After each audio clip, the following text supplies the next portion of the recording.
The Breakfast Club. The Breakfast Club. Let's get to the rumors. Let's find out whose ass Future wants to be. This is the Rumor Report with Angela Yee on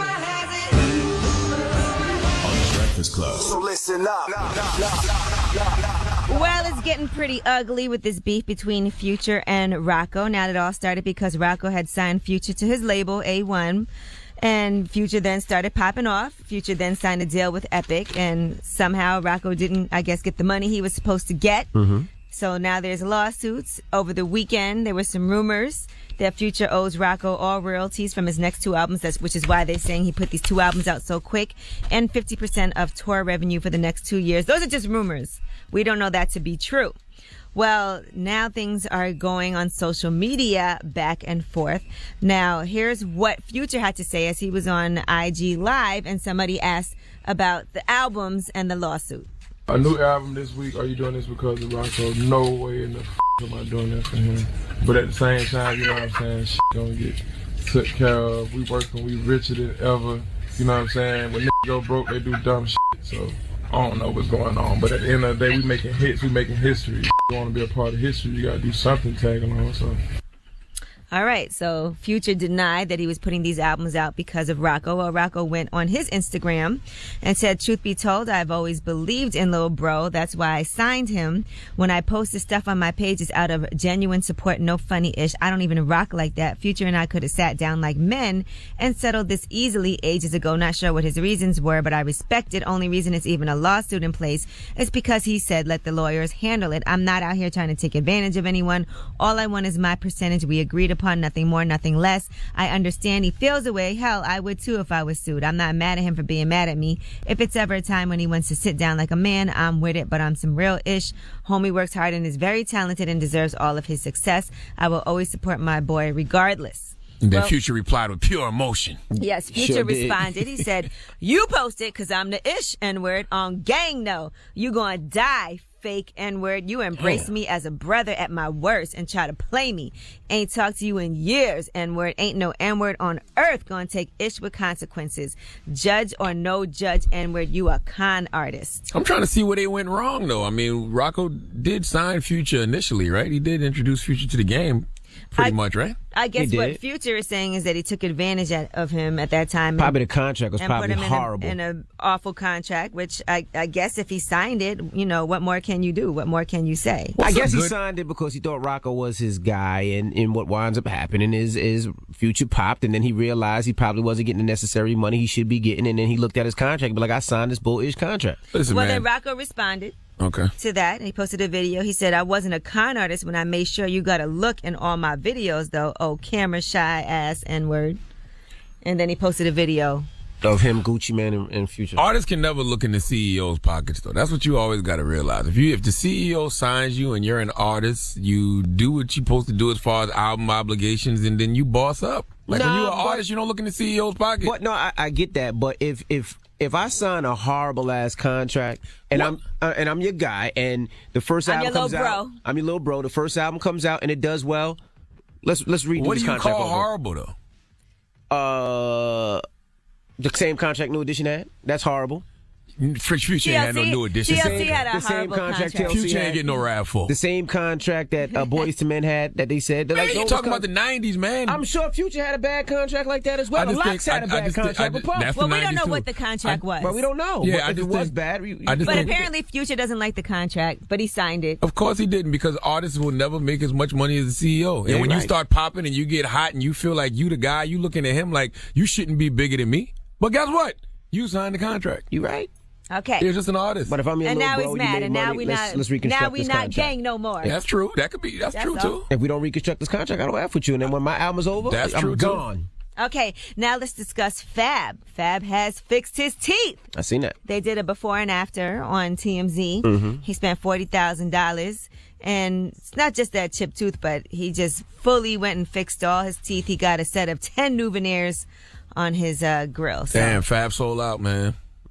Let's look at it. You can see the pictures. If you have Revolt, you can see the picture of Fab smiling and everything. Zing. Drop one of clues bombs from Fab looking fixing like his teeth. Denzel. I ain't mad at him. He could have got that done. Like, J. Cole put out that song Crooked Smile, so everybody with messed up teeth was like, see, I'm going to hold on to my crooked smile. We were upset when Nas fixed his chipped tooth, Man, remember? you better Everybody get your was teeth like, come fixed. on. Better stop playing. Cardi B fixed her teeth. Hey, Young Thug fixed his teeth. Yeah, as they should. Right. When mine start going bad, too, I'm going to get a whole set full of veneers. I want to get veneers now. I'm tired of getting fillings. I want to get fake teeth right now. I do floss. That's the problem. Now, even if you do floss, but that's a lot of teeth because you got to go, woo, that's expensive. Man, if I don't never got to get fillings it says about $4,000 per veneer. a tooth. Now, if I wanted to do it, shout out to my uncle. Your uncle does Dr. veneers? Gary Yee. He'd make anything happen. He does veneers? He can make anything happen. Okay. All right, I'm Angela Yee, and that's your rumor report. All right, thank you, Miss Yee. Now, when we come back, Omarion will be in the building. Former member of B2K. He signed to Maybach Music. He got some new music coming out, and we're going to talk to him about all that. All right, so don't go anywhere, and we're going to do a little Omarion mini mix. Omarion's another example of somebody bettering themselves. It's never too late to better yourself. Circumcised He got now. circumcised 2 years ago. Okay. It's the Breakfast Club. Come on.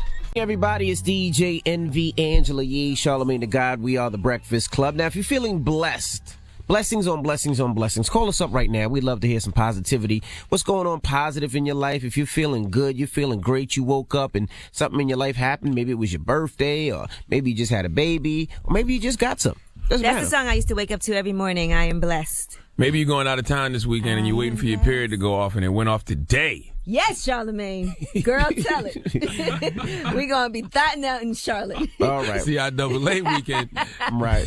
Let's get some front Stop page bleeding news. right on time. Oh, my goodness. Now, what's going on with Donald Trump in the White House? What are they doing now? Well, the White House has rolled back guidelines. Now, before you were allowed to use the bathroom of your choice if you were a transgender student.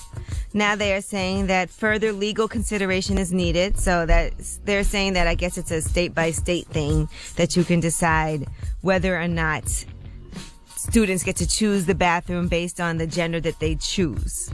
So this was all based on a teen who went to court in 2015. He's a trans teen, and he had secured the right to use the male bathroom at his school. He said he had faced his share of adversaries in rural Virginia, but I never imagined that my government would be one of them. So that's the saying. What's that? If you identify as a woman, you use the women's bathroom. Now you have whatever you, I'm sure, were born with. That's the bathroom they're making you use. I guess you're not protected by the government now. Right. You get to decide. I've been torn on that one. We had that discussion already. Mm-hmm.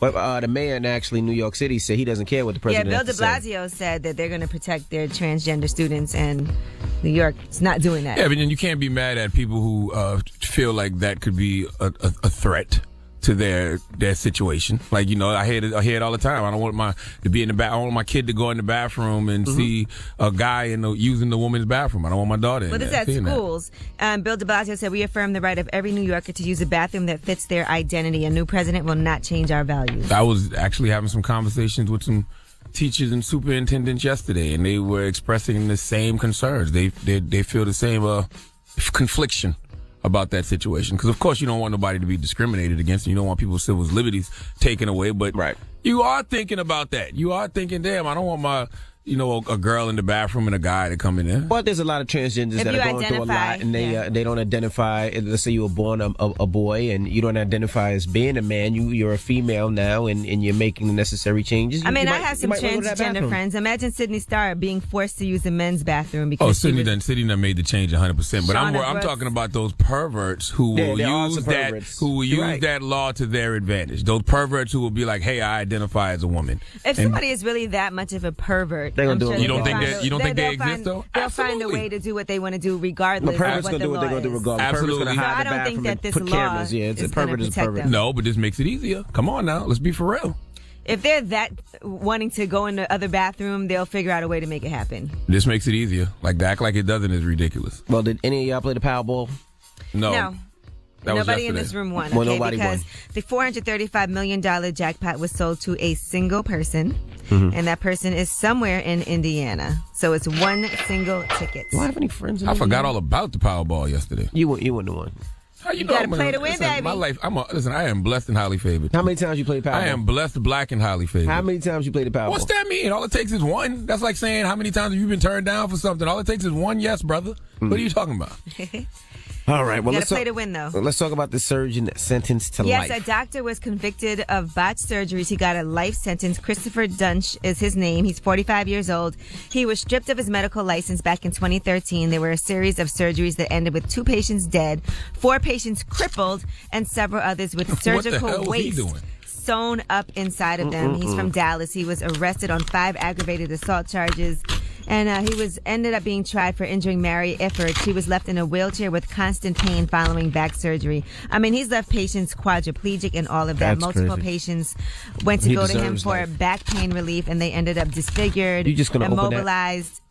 Yeah. All because this doctor wanted money and was greedy. So now he has a life in prison. He deserves So he was trying to fix people back.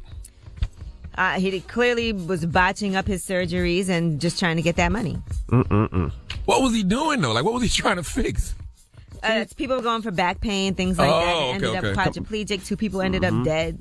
So a 12-member jury just decided life behind bars for him. He deserved That's it. He's the first surgeon to be sentenced to prison for a botched surgery. A couple of them. Well, he only ended up getting sentenced for one of them. Really? He beat the other one. He got charged with one of them. You hear that? All it takes is one. All it takes is one. Okay? Let's be clear about that. All it takes is one. Okay? All right. Well, that's front page news.